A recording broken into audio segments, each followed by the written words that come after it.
invention of the automobile would advance human existence beyond belief. Not only would the automobile be quintessential in mankind's evolution, but the automobile itself would enjoy its own evolution, constantly changing throughout the decades, giving us automobiles in many shapes and sizes, forms and functions. And there is an automobile for many uses, in one form or another, ranging from personal to commercial to industrial to agricultural to death!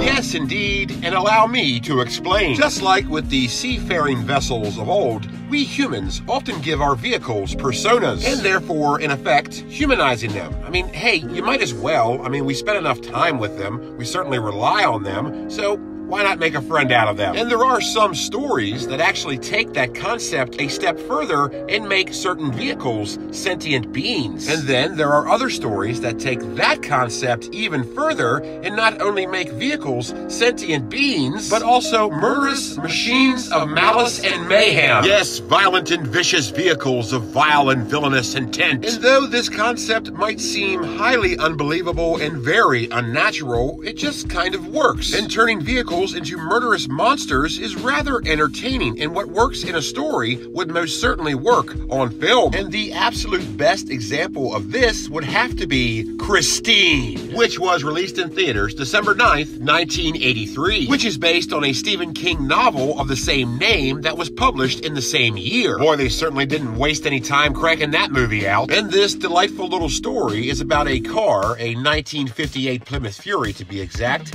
that is a sentient being that is somehow possessed by evil. Yes, it's a supernatural car that gets into all kinds of murderous mischief. And the public was seemingly ready for such a movie because it did very well in theaters. It was made on a budget of $10 million and took in $21 million at the box office. Yes, this movie would certainly prove that moviegoers had an interest in killer vehicle movies. And even though he was a novelist, this would be one of the movies that would solidify Stephen King as a horror movie icon, as well as a horror story icon. And also, you know, I had totally forgotten this was directed by John Carpenter. So it's a movie based on a Stephen King novel that's directed by John Carpenter? I mean, come on, how much of a horror movie can you get? Christine would go on to have immortality on VHS and enjoy a number of different distributions. The first and most interesting of which would be the 1984 RCA Columbia Pictures home video release. Now, you might be asking yourself, what makes it so interesting? What is he talking about? Oh God, why do I watch this show? Well, I'm not sure, but I'm glad you do. And this distribution is interesting because it had two different variants. Yes, within the same year, this had two separate distributions. Well, sort of separate. They were both RCA Columbia Pictures home video releases, but this all comes down to the tape sleeve itself. This isn't any different than any of the other early RCA releases. It has the typical RCA home video tape sleeve with the red and black trim, with the left-sided spine displaying the movie title in the RCA font, and the right-sided spine displaying the actual movie logo. But early RCA home video releases stood out from other VHS distributors because RCA home video's tape sleeve design employed a bottom flap that closed, making it more of a box, as opposed to a typical tape sleeve. Now, they're not the only distributors to do this, but they certainly are the most famous. But eventually, RCA home video would abandon this idea and go with just your typical tape sleeve, because they found that most of their customers were too ham-handed to open them delicately and would end up destroying the tape case in the process of trying to watch the damn movie. You really shouldn't need a damn engineering degree to watch a VHS. And what makes this 1984 distribution so interesting, if you remember that's what we're talking about,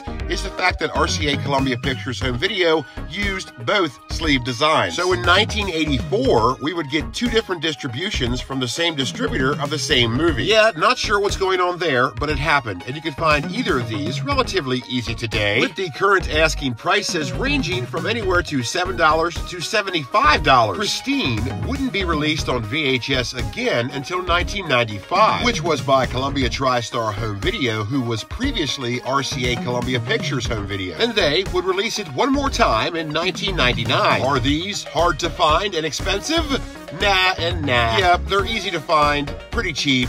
Nothing really special here. Christine would have fame as a very unique horror movie and would eventually give way to a new subgenre of horror films. Because even though Christine is the most famous example of such a movie, it certainly was not the first, nor would it be the last. Watch the full episode here, as well as other classic Captain Adams VHS pirate ship adventures. And please hit subscribe.